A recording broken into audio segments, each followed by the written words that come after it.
नमस्कार. ओम साईराम. जय मोहनजी. मी ज्योती तेलंग. मी USA ला राहते आणि आज आपण अध्याय 10वा वाचणार आहोत किंवा पारायण करणार आहोत. तर बघूया आज 10व्या अध्यायामध्ये बाबांच्या लीला काय काय घडणार आहेत. आपण सुरुवात करूया. अध्याय 10वा. श्री साई समर्थ महिमान. श्री गणेशाला नमस्कार असो, श्री सरस्वती देवीला नमस्कार असो, श्री गुरु महाराजांना नमस्कार असो, श्री कुलदेवतेला नमस्कार असो, श्री सीता व रामचंद्र यांना नमस्कार असो, श्री सद्गुरू साईनाथांना नमस्कार असो. जो सर्व लोकांचे कल्याण करण्यात गुंतलेला आणि जो सदा परमात्म्याशी एकरूप झालेल्या स्थितीत असतो त्याचे भक्तिपूर्ण मनाने सतत स्मरण करा. ज्याच्या स्मरण मात्रे जन्ममरणाच्या गुंतागुंतींचा उलगडा होतो ते हे साधनातले साधन आहे. त्यासाठी एक कवडीचाही खर्च नसतो. थोड्याशा प्रयत्नाने मोठा सगळा लाभ सहजासहजी हातात पडतो. जोपर्यंत हा इंद्रियांचा समूह सुदृढ आहे तोपर्यंत प्रत्येक क्षणाचा उपयोग करून घ्यावा. इतर सर्व देव माईक आहेत. गुरु हाच एक शाश्वत देव आहे. त्याच्या चरणी विश्वास ठेवला तर तो दैवयोगाने येणाऱ्या संकटांनाही अडवून ठेवतो. जेथे सद्गुरूची उत्तम प्रकारची सेवा असते तेथे संसारातील दुःखांचा मुळासकट नाश असतो. न्याय मीमांसा. हिंदू तत्वज्ञानाच्या 6 शास्त्रांपैकी 2 शास्त्रे वगैरेंची व्यर्थ काथ्याकूट किंवा इतर कसलाही त्रासदायक प्रयत्न लागत नसतो. सद्गुरू नाव चालविणारा असला म्हणजे श्रद्धावान भक्त आधी भौतिक, आधी आध्यात्मिक, आधी दैविक अशी 3 प्रकारची दुःखे सहजपणे पार करून जातात. व्यवहारातील समुद्र पार करण्यासाठी नावाड्यावर जो विश्वास लागतो तोच विश्वास संसारूपी सागर तरून जाण्याला आपल्या सद्गुरूवर ठेवावा. म्हणजे तो आपल्या सद्भक्तांची भावना व भक्तिपूर्ण ज्ञान हातातील तळव्यावर असल्याप्रमाणे समजण्यास सोपे करून शुद्ध आनंद लक्षण असलेल्या मोक्षाची सहज प्राप्ती करून देईल. ज्याच्या दर्शनाने हृदयग्रंथी तुटतात, सर्व विषयभोगांपासून मागे फिरले जाते आणि संचित पूर्वजन्मार्जित पापपुण्यदायक एकंदर कर्मांचा साठा व क्रियमाण पुढील जन्मात भोगायला लागणाऱ्या सर्व सुखदुःख रूप फळांचे कारण अशा चालू जन्मातील बऱ्या वाईट कृती कर्मांचा क्षय होतो त्यांच्या प्रभावाचे वर्णन करूया. 8व्या अध्यायात नरजन्माचे प्रयोजन, बायजाबाईची भाजी भाकर, कुशालचंदाचा समाचार आणि म्हाळसापती व तात्या कोतींची मशिदीत झोपण्याची तऱ्हा वगैरेंचे कानाला सुख देणारे वर्णन झाले. 9व्या अध्यायात बाबांच्या न समजणाऱ्या भिक्षा मागण्याच्या वृत्तीचे साहस आपण ऐकले. आता श्रोत्यांनो, बाबा कसे राहत असत, कोठे निजत असत आणि केव्हाही कोठेही कसे हिंडत असत याविषयीचे त्यांचे पुढील चरित्र लक्ष देऊन ऐका. बाबांचा लोकव्यवहारातील जीवन कालक्रम किती प्रशंसनीय होता. हिंदू व मुसलमान या दोघांनाही ते आईच्या ठिकाणी होते. जणू काय वाघांच्या व बकऱ्यांच्या विश्वासाचे ते एकच स्थान होते. हिंदू व मुसलमान एकमेकांशी प्रेमाने वागून शंका न घेता खेळीमिळीने हिंडत फिरत असत. पोटापाण्याची कहाणी झाली. आता साईंची राहणी कशी होती, ते कोठे कोणत्या जागी निजत असत ते श्रोत्यांनी आदरपूर्वक ऐकावे. 4 हात लांब व 1 वीत काय ती रुंद लाकडी फळी दोन्ही टोकाला चिंध्यांनी बांधून वर आढ्याला झोपाळ्यासारखी टांगलेली होती. अशा फळीवर बाबा झोपत असत. उशाला व पायथ्याला पणत्या पेटत्या ठेवत असत आणि फळीवर केव्हा चढत आणि उतरत हे कोणाच्याच लक्षात येत नसे. बाबा मान वाकवून वर बसत आणि फळीवर झोपलेले असत. परंतु ते केव्हा वर चढत किंवा उतरत याची हालचाल कोणालाही कळत नसे. अशी चिंध्यांनी बांधलेली फळी बाबांचे वजन कसे बरे सांभाळत असेल. अहो, महासिद्धी, योग, तपश्चर्या वगैरेमुळे प्राप्त होणाऱ्या दैवी शक्तीचा ज्या 8 प्रकारच्या असतात, अणिमा, महिमा, गरिमा, लघिमा, प्राप्ती, प्राकाम्य, शशित्व व वशित्व, जवळ असल्यावर फळी नुसतीच नावाचीच नाही का? डोळ्यात जेथे अतिशय लहान कणती खुपते तेथे अणु एवढे लहान होण्याची अलौकिक सिद्धी असलेला माणूस सुखाने लपतो. बाबांचे देखील माशी, लहान किडा किंवा मुंगी यांच्या रूपाने सतत फिरणे होते. अणिमा सिद्धी ज्याच्या घरची दासी असेल त्याला माशीचे रूप घ्यायला किती वेळ लागेल. जो आकाशात आधाराशिवाय मध्येच राहू शकतो त्याला फळीचे ते काय मोठे महत्त्व. अणिमा, महिमा, लघिमा इत्यादी 8 सिद्धी व कुबेराचे पद्मशंख इत्यादी 9 खजिने ज्याच्यासमोर हात जोडून उभे असतात त्याला फळी ही नुसतीच निमित्तच नाही का? लहान किडा, मुंगी, डुक्कर, कुत्रा, पशु पक्षी किंवा मनुष्य, राजा किंवा भिकारी, मोठा किंवा लहान या सर्वांना बाबा सारख्याच दृष्टीने पाहत असत. साई महाराज वरून दिसायला जरी शिर्डीत राहत होते तरी त्यांची फक्त 3.5 हातांची शरीराची मालमत्ता होती. ते अत्यंत शुभ व पवित्र असे सर्वांच्या हृदयात वास करीत होते. आतून जरी कोणी सोबती किंवा संबंधी नसलेले व निर्विकार किंवा संसारापासून अलिप्त असे असले तरी बाहेर त्यांना लोकसंग्रह करण्याची पुष्कळ हौस होती. आतून जरी सर्व इच्छा सोडलेले ते होते तरी बाहेरून त्यांना भक्तांचा मोह होता. आतून जरी ते अत्यंत निष्काम होते तरी बाहेरून भक्तांकरता अत्यंत सकाम होते. आतून जरी ते आत्मशांतीचे आश्रयस्थान असले तरी बाहेरून ते अत्यंत संतापलेले असत. आतून परब्रह्म स्थिती तर बाहेरून पिशाच्य वृत्ती दाखवित असत. आतून अद्वैतावर प्रेम तर म्हणून कोठेही आसक्त नसायचे तर बाहेरून सर्व जगाच्या घोळात गुंतलेले असत. कधी प्रेम भावाने पाहत असत तर कधी दगड घेऊन धावत असत. कधी शिव्या शाप देत तर कधी आनंदाने मिठी मारत असत. कधी ते शांत दांत ज्याने आपल्या मनोविकारांवर ताबा मिळवलेला आहे असे. उपरत म्हणजे विषयांपासून निवृत्त. तितिक्षु शोषिक आणि सहनशील. सदा समाहित म्हणजे समाधीत समाधीस्थ ध्यानमग्न. आत्मरत आत्मस्वरूपी किंवा आत्मानंदी निमग्न आणि भक्तांवर संतुष्ट असत. एकाच बैठकीवर सदा तल्लीन झालेले, त्यांना कोठे जाणे नव्हते. सदा सटका हाच जणू काय त्यांचा दंडाचा ठेवा होता. असे त्यांचे निश्चिंत मुकाट्याने राहणे होते. त्यांना कीर्तीची किंवा धनाची हाव नव्हती. प्राणरक्षणाकरिता भिक्षा मागत होते आणि आसन प्राणायामादिक साधनांनी चित्तवृत्तीचा निरोध करून कालक्रमणा करीत असत. त्यांचा पोशाख प्रत्यक्ष एखाद्या यती संन्याशासारखाच होता. हातातील सटका संन्याशाचा दंड होता. अल्ला मालिक हे वाक्य पुन्हा पुन्हा ते म्हणत असत आणि भक्तांवर अखंड प्रीती होती. साईबाबांची अशी सगुण मूर्ती मनुष्य रूपाने स्पष्ट दिसणारी संपत्ती पूर्व पुण्याईने आपल्या हाती लागली होती. त्यांना जे मनुष्य समजतात ते कम नशिबी व जड बुद्धीचे होत. त्यांच्या दैवाची गतीच विचित्र. त्यांना साईबाबांच्या या भाग्याची कशी प्राप्ती होणार? साईबाबा आत्मज्ञानाची खाण आहेत. त्यांचे शरीर आनंदानेच पूर्णपणे भरलेले आहे. संसार सागर संबंध पार करण्यासाठी त्यांची ताबडतोब कास धरा. खरोखर जे अपार व अनंत आहे ब्रह्मापासून ते लहानशा झुडपापर्यंत भरलेले आहे आणि जे निरंतर अभिन्न परब्रह्म तेच अत्यंत मूर्तिमंत बाबा आहेत. कलियुगाचा कालावधी 4,32,000 स्थूल मानाने 5,000 वर्ष गेल्यावर बाबांचा अवतार झाला. येथे श्रोते शंका घेतील की बाबांची जन्मतिथी ठाऊक नसताना कोणत्या आधाराने निश्चित केले? तर काळजीपूर्वक लक्ष देऊन ऐका. शिर्डी क्षेत्रात निर्वाणापर्यंत राहण्याचा संकल्प करून क्षेत्र संन्यासी वृत्तीने एखाद्या पुण्यक्षेत्री राहून ते क्षेत्र मरेपर्यंत सोडायचे नाही असा नियम घेतलेल्या संन्याशाच्या वृत्तीने तेथे बाबांनी 60 वर्ष काढली. आरंभी ते 16 वर्षांचे वय असताना शिर्डीत प्रगट झाले. त्यावेळी ते 3 वर्षे तेथे राहिले. मग तेथून जे कोठे मधूनच नाहीसे झाले, जे दूर निजामाच्या राज्यात औरंगाबाद, बीड, नांदेड, उस्मानाबाद, परभणी हे मराठवाड्यातील जिल्हे स्वातंत्र्यापूर्वी निजामाच्या राज्यात होते आढळले. नंतर तेथून लग्नाच्या वराडाबरोबर परत आले ते कायमचे शिर्डीत राहिले. त्यावेळी त्यांचे वय 30 वर्षांचे होते. तेव्हापासून शिर्डीत 60 वर्ष अखंड निवास होता हे सगळ्यांना ठाऊकच आहे. शके 1840 आश्विन शुद्ध दशमीच्या दिवशी 15 ऑक्टोबर 1918 विजयादशमीला म्हणजे दसऱ्याच्या शुभमुहूर्ती बाबा निजधामास गेले. अशा प्रकारे बाबांची आयुष्य मर्यादा 80 वर्षांची होती. म्हणून त्यांचा जन्म शके 1760 साली झाला असावा असा अंदाजाने निश्चय होतो. काळाच्या माथ्यावर पाय देणाऱ्या महात्म्याची आयु मर्यादा कधी कोणाला निश्चित करता येईल का? हे कार्य साधणे फार अवघड आहे. महात्मे सदा स्वस्थानीच वास करून असतात. त्यांना जन्म मरण नसते. सूर्याला उगवणे आणि मावळणे कुठले? तो तर आपल्या जागेवरून किंचितही न हलता सदा स्वस्थ असतो. शके 1603 म्हणजे इसवी सन 1681 साली समर्थ रामदास स्वामींची समाधी झाली. नंतर पुरी 2 शतकेही गेली नाही तोही मूर्ती जन्माला आली. भारतभूमीवर मुसलमानांचे आक्रमण झाले आणि हिंदू राजे जिंकले गेले. भक्तिमार्ग लुप्त झाला आणि लोकांनी धर्म टाकला. मग रामदास जन्माला आले आणि शिवरायास हाताशी धरून मुसलमानांपासून राज्याचे रक्षण आणि गाई व ब्राह्मणांचे संरक्षण करविले. परंतु नंतर पुरी 2 शतकेही गेली नाही तो पूर्वीची घडी पुन्हा बिघडली आणि हिंदू मुसलमानात दुही पडली, जी मग बाबांनी तोडली. ते म्हणत राम आणि रहीम हे एकच आहेत, त्यांच्यात किंचितही फरक नाही. मग त्यांच्या भक्तांनीच का बरे हट्ट धरावा आणि एकमेकांशी परकेपणाने का बरे वागावे? तुम्ही लोक किती मूर्ख आहात. हिंदू मुसलमानांचा संबंध जोडा, चांगले विचार मनात पक्के करा, तर पलीकडच्या तीरावर पोचाल. वादवितंडवाद बरा नव्हे. कोणाची बरोबरी करण्याची खटपट नको.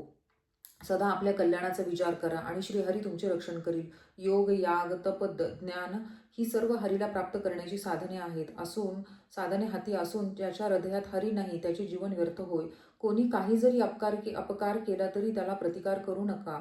करता आलेच तर त्याच्यावर उपकारच करावा, असे बाबांच्या उपदेशाचे सार आहे. उच्च नीच, स्त्री शूद्र या सर्वांना सरसकट स्वार्थासाठी तसेच परमार्थासाठी हा अत्यंत कल्याणकारी सरळ मार्ग आहे. स्वप्नातील राजाचे वैभव जसे जागे झाल्यावर व्यर्थ होते तसाच हा संसार हुबेहूब खोटा आहे अशी बाबांची भावना होती. देह वगैरेंची सुखदुःखे घरी नव्हेत अशा संसारातील वस्तुस्थिती त्यांना पटलेली होती. आत्मसानुसंधानाने स्वप्नाचा भ्रम घालून त्यांनी मुक्तत्व साधले होते. शिष्याची बद्धता पाहून त्यांचे मन व्याकुळ होत असे आणि त्याचा देहभाव कसा सुटेल याचीच रात्रंदिवस त्यांना चिंता होती. मीच ब्रह्म आहे अशी मनाची भावना, अखंड आनंदात राहण्याचा स्वभाव, कसल्याही आशा आकांक्षा नसलेली मनाची स्थिती व वैराग्य ही सर्व त्यांच्या आश्रयाला आलेली होती. सतत टाळ व विना घेऊन दारोदारी भटकणे आणि केविलवाणीपणाने आल्या गेल्यापुढे हात पसरणे त्यांना मुळीच ठाऊक नव्हते. असे पुष्कळ गुरु असतात की जे पकडून आणून शिष्य करतात आणि पैशासाठी फसवून बळेच कानमंत्र देतात. शिष्याला धर्माने वागण्याची शिकवण देतात, पण आपण मात्र अधर्माने वागतात. अशा गुरूंमुळे भवतरण कसे साधेल आणि जन्ममरण कसे चुकेल? आपल्या धार्मिकपणाची स्थिती प्रसिद्धी व्हावी आणि जगात आपले झेंडे फडकावे असे ज्याच्या मनात मुळीच येत नसे अशी ही साईंची मूर्ती होती. जेथे देहाभिमानाला जागा नव्हती आणि शिष्यावर अत्यंत प्रीती करण्याची वृत्ती होती अशी ही साईंची मूर्ती होती. नियत कायमचा पक्का व अनियत तात्पुरता अनिश्चित असे दोन प्रकारचे गुरु असतात. त्या एकेकाचा निश्चित कार्य श्रोत्यांना स्पष्ट करून मी सांगतो. दैवी संपत्ती, सात्विक वृत्ती, दया, दान, सत्य, शांती आणि इत्यादी गुणांचा समुच्चय परिपक्व करणे आणि अंतःकरण शुद्ध करणे व मोक्षाच्या मार्गाला लावणे एवढेच अनियत गुरुचे देणे असते. नियत गुरुशी संबंध जोडला तर द्वैत घेऊन जाऊन ऐक्य जागृत होते आणि मग तत्वमसी, तो म्हणजे ब्रह्म किंवा परमात्मा तूच आहेस हा महावाक्याचा तो गुरु प्रत्यक्ष अनुभव करवितो. असले गुरु अखिल विश्वात निर्गुण रूपाने स्थित असतात. ते भक्तांच्या कल्याणाकरिता देहधारण करतात आणि आपले अवतारकारी संपल्यानंतर परत जातात. साईबाबा हे या दुसऱ्या प्रकारचे गुरु आहेत.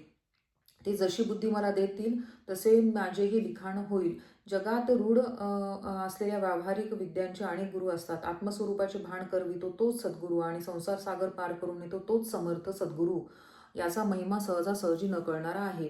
जो दर्शन करायला जाई त्याची भूतकाळ, भविष्यकाळाचे आणि वर्तमान काळाचे संपूर्ण रहस्य त्या व्यक्तीला विचारले नसतानाही साई सांगत असत. सर्व ठिकाणी सर्व प्राणीमात्रांकडे तो ब्रह्मभावाने पाहत असे. शत्रू व मित्र त्यांना सारखे वाटत असत. भेदभाव त्याला किंचितही ठाऊक नव्हता. त्याला कसलीही अपेक्षा नव्हती आणि सर्वांना एकसारख्याच दृष्टीने तो पाहत असे. त्याच्यावर अपकार करण्यावरही तो अमृताचा वर्षाव करीत असे. उत्कर्ष असो की अपकर्ष, रास किंवा वाईट दिवस असो, तो समचित्त व शांत असे आपल्या विकल्प किंवा घरादाराच्या मोहात जो गुंतत नाही. त्याला विकल्प, अनिश्चितपणा किंवा संशयीपणा किंचितही शिवत नसे. या नाश पावणाऱ्या देहात वावरत असताना शरीराच्या किंवा घरदाराच्या मोहात जो गुंतत नाही.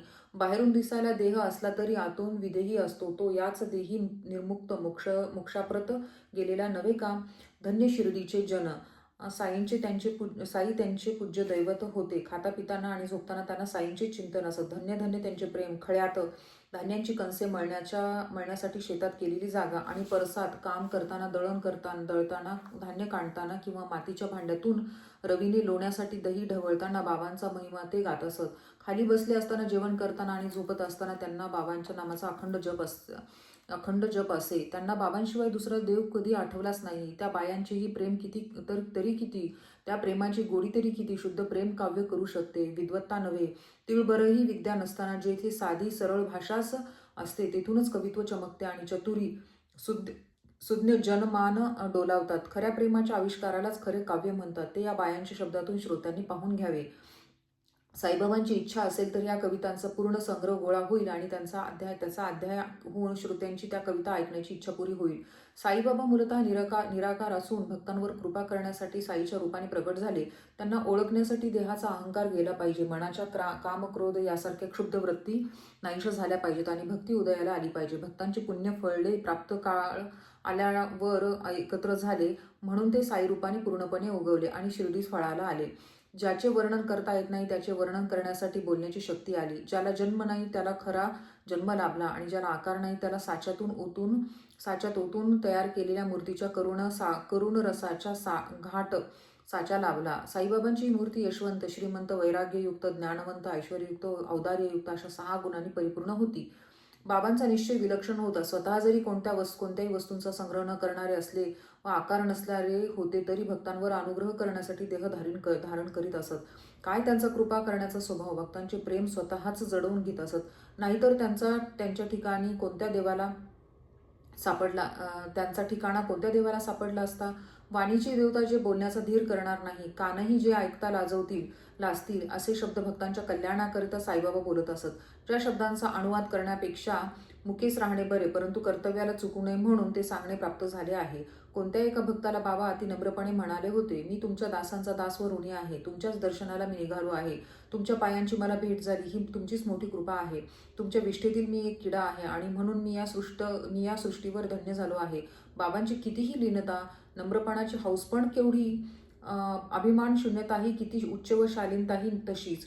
बाबांचे वरील उद्गार खरे म्हणून सादर केले. कोणाला हा अनादर वाटत असेल तर मी पदर पसरतो, क्षमा मागतो. वाणीला यामुळे विटाळ झाला असेल तर ऐकण्याचे पाप टाळायचे असेल तर साईनामाचे आवर्तन पुन्हा पुन्हा म्हणणे करूया, म्हणजेच सगळ्यांचे दोष जाईल. जन्मोजन्मीच्या आपल्या तपश्चर्याचे फळ म्हणजेच ही निर्भेळ साईंची कृपा होय. तहानलेल्याला जशी पाणपोई वाटसरूंना पिण्याचे पाणी देण्याची छप्पर उभारून केलेली सोय असते, तशीच ती साई कृपा आम्हाला सुखदायी होते. जिभेने स्वाद घेणे असे जरी सगळ्यांना बाबा भासले तरी त्यांनी काय खाल्ले याचे भान त्यांना नव्हते आणि त्यांच्या जिभेला स्वाद घेण्याची इच्छाही नव्हती. त्यांना विषयसुख भोगण्याची इच्छाच नाही, ते काय विषयांचा भोग घेतील.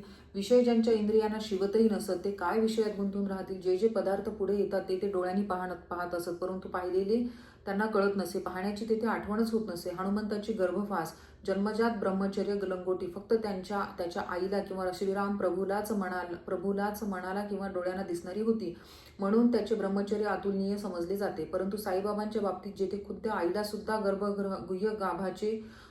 गुह्य भागाचे दर्शन नव्हते, तेथे इतरांचे काय सांगावे. बाबांचे ब्रह्मचर्य खरोखरीच फार कडक होते आणि त्याचा पूर्णपणाही अपूर्व होता. बाबांच्या कमरेला कौपिन म्हणजे लंगोटी सदा असे. त्यांचे लिंग शेळीच्या गळ्याजवळच्या मांसल अवयवाप्रमाणे कुचकामाचे, फक्त मूत्र त्यागाच्या व्यवस्थेसाठी अवयवापोटी अवयव होते, अशी बाबांच्या देहाची स्थिती होती. त्यांची इंद्रिये जरी कार्यरत असली तरी त्यांना विषय सुखाची इच्छा किंवा जाणीव किंचितही नव्हती. सत्व रजतम वगैरे गुण बाबांच्या इंद्रियाच्या ठिकाणी पक्के बसलेले असले आणि बाबांच्या व्यवहारात कर्तेपणा दिसत नसला तरी त्यांना आसक्ती कोठेही शिवत नसे. बाबा निस्संग, सर्व माया मोहापासून मुक्त, चिन्मात्र शुद्ध ज्ञानस्वरूप व आत्मानंद लाभलेले होते. कामक्रोध वगैरेंची ते नाश पावण्याचे स्थान होते. ते सदा निष्काम असून पूर्णपणे अवाप्त काम, सर्व आशा आकांक्षा पूर्ण झालेले होते. विषय सुखीही त्यांना ब्रह्मरूपच वाटत असत आणि पुण्य पापांच्या परतण्याचे ते निवृत्ती स्थान होते. एकूण अशी बाबांची परमात्म्यात मिळून गेलेली मुक्त स्थिती होती. नानावल्लीने उठ म्हणता जो गादी सोडून बाजूला झाला, त्याच्या ठिकाणी देहाचा अभिमान अथवा दुसऱ्या व्यक्तीशी भेदभाव स्वप्नातही शक्य नाही. या मृत्यूलोकी काही मिळवण्याजोगे नाही तर परलोकी साध्य करण्याजोगे उरले नाही. असा हा संत लोकांवर अनुग्रह करण्याकरिता या पृथ्वीवर अवतरला होता. हे संत करुणेचे सागर होते. दुसऱ्यांवर कृपा करण्याशिवाय यांचा अवतार घेण्यात आणखी काही हेतू नसतो. दुसऱ्यांच्या कल्याणासाठी ते अत्यंत कृपाळू असतात. त्यांचे हृदय लोण्यासारखे अत्यंत मऊ असते असे कोणी म्हणतात. लोणी फक्त आपल्या तापाने विरघळते तर संताचे हृदय परक्याला झालेल्या तापाने सुद्धा द्रवते. ठिगळे लावलेली कफनी ज्याच्या अंगावर वस्त्र आहे, तरट गोंडपाट ज्याचे बसण्याचे व झोपण्याचे साधन आहे, राग लोभ इत्यादी भावनांशिवाय ज्याचे मन, त्याला चांदीच्या सिंहासनाची काय पर्वा. त्याची सिंहासनाची जरी त्याला अडचण भासली आणि भक्तांनी ते पाठीमागे सरकवले तरी त्यांच्या भक्तिभावाकडे पाहून तिकडे तो लक्ष देत नसे. साईबाबा शिर्डी रूपी सरोवरातील कमळ होते. भक्त त्यांच्या सुवासाचा उपभोग घेत असत. अभागी बेडकांच्या अर्थात बाबांची भक्ती न करणाऱ्यांची वाट्यास चिखलच असे आणि तोच ते सदा कालवत बसत असत. बाबा कोणाला योगासने, प्राणायाम किंवा इंद्रियाचे दमन करण्यास सांगत नसत किंवा मंत्रतंत्र, धार्मिक विधीतील फक्त हाताने करण्याच्या क्रिया किंवा यंत्र, देवतेला पूजेचा लागणारी एक रेखात्मक आकृती आदी पूजा करण्यास सांगत नसत. कान फुंकणे, कानात मंत्र सांगणे तर मुळीच नाही. बाहेरून दिसायला लोकांचे व्यवहार पाळणारे दिसत, परंतु आतून वेगळेच असत. व्यवहारात ते अत्यंत हुशार असत. दुसऱ्या कोणाला तितके व्यवहार तितके चातुर्य शक्य नव्हते. संत भक्तांसाठीच देह धारण करतात आणि त्यांच्या मनाच्या सर्व भावना व व्यवहारातील सर्व वागणेही भक्तांसाठीच असतात. लक्षात ठेवा, साई महाराज शांतीचे भांडार आहेत, शुद्ध परम आनंदाचे स्थान आहेत. त्यांना माझा अभिमानाशिवायचा व दोषाशिवायचा साष्टांग नमस्कार असो. ज्या ठिकाणी साई महाराज चालून आले ते स्थान मोठ्या पुण्याईने पावन झालेले असले पाहिजे. पूर्वजन्मीचे चांगले कर्म गाठी असल्याशिवाय असा खजिना हाती लागणे फार कठीण. शुद्ध बीजाची या पोटी फळे रसाळ गोमटी या मनीची परीक्षा शिर्डीत लोकांनी घेतली. तो हिंदूही नव्हे तर मुसलमानही नव्हे. त्याला आश्रम हिंदू धर्मशास्त्राने सांगून घालून दिलेली ब्रह्मचर्य, गृहस्थ, वानप्रस्थ व संन्यास हे 4 आचार आश्रम ना वर्ण हिंदू समाजातील ब्राह्मण, क्षत्रिय, वैश्य व शूद्र या जाती. तरी पण तो सुखदुःख, उद्योग व घोर चिंता यांनी भरलेल्या संसाराची मुळासकट काटाकाट व विध्वंस करीत असत. बाबांचे चरित्र आकाशाप्रमाणे अनंत व अपार व गहन आहे. ते समजून घेणे त्यांच्याशिवाय कोणाला शक्य आहे.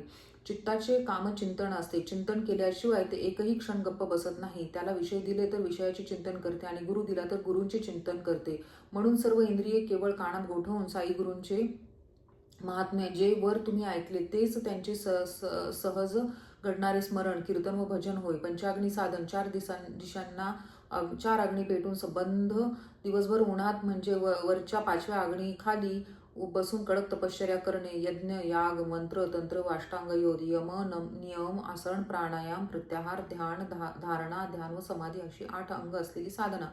हे प्रयोग फक्त ब्राह्मणांना शक्य आहेत. इतरांना त्याचा काय उपयोग. संतांच्या कथा मात्र तशा नव्हे. त्या सर्वांनाच सरसकट चांगल्या मार्गाला लावतात. संसाराच्या किंवा पुढील जन्माच्या भीतीचे दुःख दूर करतात आणि आपला परमार्थ मोक्ष दाखवून देतात. संतांच्या कथांचे श्रवण, मनन, परिशीलन, मनापासून अभ्यास, निधिध्यासन, पुन्हा पुन्हा केलेले विचार केल्याने ब्राह्मण, शूद्र किंवा स्त्रिया वगैरे सर्वच पापांपासून मुक्त होतात. कोणत्याही ठिकाणी प्रेमच नाही असा मनुष्य या जगात असणे शक्यच नाही. कोणाचे काही प्रेमाचे ठिकाण भिन्न भिन्न प्रकारचे असते पहा.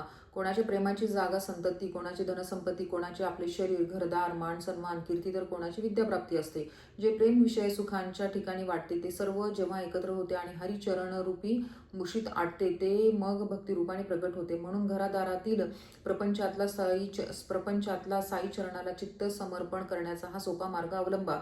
या सोप्या मार्गाने त्याची कृपा तुमच्यावर होईल. अशा प्रकारे जर थोड्याच साधनांनी मोठा लाभ होत असेल तर श्रेय संपादन करण्यासाठी लोकात औदासीन्य का बरे असते. सहज शंका श्रोत्यांच्या मनात येईल की थोड्याशा उपायांनी मोठा लाभ प्राप्त होत असून पुष्कळ लोक हा मार्ग का बरे आचरणात आणत नाहीत. तर मग त्याला एकच कारण आहे. परमेश्वराच्या प्रेरणेशिवाय साधी इच्छाही उत्पन्न होत नसते. परंतु जेव्हा भगवंत प्रसन्न होतो तेव्हा संत कथा ऐकण्याची अतिशय आवड आपोआप प्रगट होते. म्हणून श्रोत्यांनी साईबाबांना शरण जावे म्हणजे नारायण कृपा करील आणि श्रवणाची मोठी इच्छा जागेल आणि हे सोपे साधन हाती येईल. गुरुच्या कथेची चांगली संगत धरा आणि संसाराची गुंतागुंत सोडवा. यातच तुमचे निश्चितपणे सार्थक आहे. मनात संशय धरू नका. लाख चतुराई सोडून साई साई असे निरंतर नामस्मरण करा म्हणजे पहा तुमचा बेडा पार होईल. हेतू सिद्धीस जाईल. मुळीच हे संदेह धरू नका. हे माझे शब्द नव्हेत, खुद्द साईबाबांच्या तोंडचे गंभीर शब्द आहेत. ते निरर्थक मानू नका. वाईट संगत ही येथून तेथून हिणकस व महादुःखाचे आश्रयस्थान आहे. ती नकळत आडमार्गाला नेईल आणि सुखाला घालवून देईल. अशा साईबाबां वाचून किंवा सद्गुरू वाचून वाईट संगतीचे शुद्धीकरण दुसरे कोण करू शकेल. दयेचा उमाळा असलेल्या गुरुच्या मुखातून जे गुरु वचन निघेल ते भक्त हो व काळजीपूर्वक जपून ठेवा म्हणजे वाईट संगतीचे निरसन होईल. ईश्वराने निर्माण केलेल्या सृष्टीच्या विविध छटा जेव्हा डोळ्यात भरतात तेव्हा माणसाचे सौंदर्य भाळणारे मन त्यात रमून जाते. पण तीच दृष्टी जेव्हा मागे फिरते तेव्हा ती साधू संगतीत रमून जाते. सत्संगाचा इतका महिमा आहे की ती देहाचा अभिमान मुळासकट काढून टाकते. म्हणून सत्संगाशिवाय दुसरे साधन शोधू पाहता दिसत नाही. नित्य चांगल्या माणसाचा सहवास धरावा. इतरांचा सहवास हा नेहमी दोषयुक्त असतो. चांगल्या माणसाचा सहवास हाच एक कोणत्याही दोषाशिवायचा प्रत्येक विभागात व पोट विभागातही स्वच्छ शुद्ध असतो. सत्संग देहाची आसक्ती तोडतो. त्याची एवढी प्रबळ शक्ती आहे की एकदा जर त्याची आवड उत्पन्न झाली तर संसार बंधनातून ताबडतोब मुक्ती मिळते. दैवयोगाने सत्संगाचा लाभ झाला तर त्या कोणत्याही कमीपणाशिवायचा संपूर्ण उपदेश सहज मिळतो. त्याच क्षणी वाईट संगतीची आवड उडून जाते आणि सर्व आसक्तीपासून मुक्त झालेले मन तेथे रमते. परमार्थ मार्गात प्रवेश होण्यासाठी विषयांपासून विरक्ती हाच एक उपाय आहे. सत्संगाचे हाव धरल्याशिवाय आपल्या स्वरूपाचा पत्ता लागत नाही. सुखामागे दुःख येते, दुःखामागे सुख येते. जीव सुखाला सारखा सामोरे जातो पण तोच दुःखापासून दूर पळतो. सामोरे जा किंवा पळून जा होणारे जरूर होतेच. या दोन्हींच्या भोगांपासून एक संतांचा सहवासच सुटका करू शकतो. सत्संगामुळे देहाचा अभिमान जळतो. सत्संगामुळे जन्म मरणाचा फेरा चुकतो. सत्संगामुळे चेतना देणाऱ्या मूळ शक्तीची म्हणजे परमात्म्याची भेट होते आणि हृदयाची गाठी तटातट तुटतात. उत्तम गती मिळवण्यासाठी संतांची संगती हीच एक पापांपासून मुक्त करणारी गोष्ट आहे. संतांना अनन्यपणे शरण गेले की आपली अस्वस्थता किंवा शांती हाती येते. जे लोक कधी देवाचे नाव घेत नाहीत, देवाला कधी नमस्कार करत नाहीत, ज्यांना देवाबद्दल भक्ती नाही, जे देवाचे भजनही करत नाहीत आणि त्यांचे मन देवाकडे वळविण्यासाठी थोर संतांचा अवतार असतो. गंगा भागीरथी हे गंगेचे दुसरे नाव. गोदावरी, कृष्णा, वेण्णा, कावेरी व नर्मदा या नद्या साधूंच्या पदकमलांची आशा करतात आणि ते आपल्याकडे स्नानासाठी कधी येतील याची वाट पाहत असतात. या नद्या जगाची पापे स्वतः धुतात, परंतु त्यांच्या ठिकाणी गोळा झालेली सर्व पापांचा नाश साधूंचे चरण येऊन पोचल्यावर होत असतो. पोचल्याशिवाय होत नसतो. मागील जन्मांचे भाग्य उदयाला आले म्हणून साई महाराजांचे चरण जोडले गेले. जन्म मरण आपल्या जागीच राहिले व समस्त संसाराचे भय नाहीसे झाले. संत सज्जन श्रोतेजन हो, आतापर्यंत ऐकलेल्या गोष्टींचे मनन करूया, थोडी विश्रांती घेऊया, मग पुढील निरूपण प्रगती करेल. हेमाडपंत साईंना शरण आलेले आहे. ते म्हणतात, मी तर साईंच्या पायांची वाहन आहे. सदा कथांचे वर्णन करीत राहीन व सुख संपन्न होत जाईन. काय ते बाबांचे मनोहर व सुंदर ध्यान. मशिदीच्या कडेवर उभे राहून भक्तांचे कल्याण करण्याच्या हेतूने एकेकाला उदी देत असत. हा संसार मिथ्या खोटा आहे अशी ज्याला जाणीव आहे, ब्रह्मानंदात जो सदा रमलेला असतो आहे आणि ज्याचे मन उमललेल्या फुलाप्रमाणे सदा टवटवीत व प्रफुल्लित असते, त्याला साष्टांग नमस्कार असो. डोळ्यात ज्ञानाची काजळ घालून जो ब्रह्मज्ञानाचे शोध लावून देतो असा ज्याचा महिमा आहे, त्याला साष्टांग नमस्कार असो. पुढील अध्याय याहून चांगला आहे. कानातून हृदयात शिरला तर हृदय मंदिर पावन करील आणि गाळसाळ काढून टाकील. सर्वांचे कल्याण असो. अशा प्रकारे संत व सज्जन यांनी प्रेरणा केलेल्या भक्त हेमाडपंत यांनी रचलेल्या श्री साई समर्थ यांच्या सत्यचरित्राचा श्री साई समर्थ महिमान नावाचा 10वा अध्याय समाप्त झाला. श्री सद्गुरू साईनाथांना अर्पण असो. सर्वत्र मंगल असो. ओम श्री साईनाथाय नमः. ओम श्री गुरु मोहनाय नमः. धन्यवाद.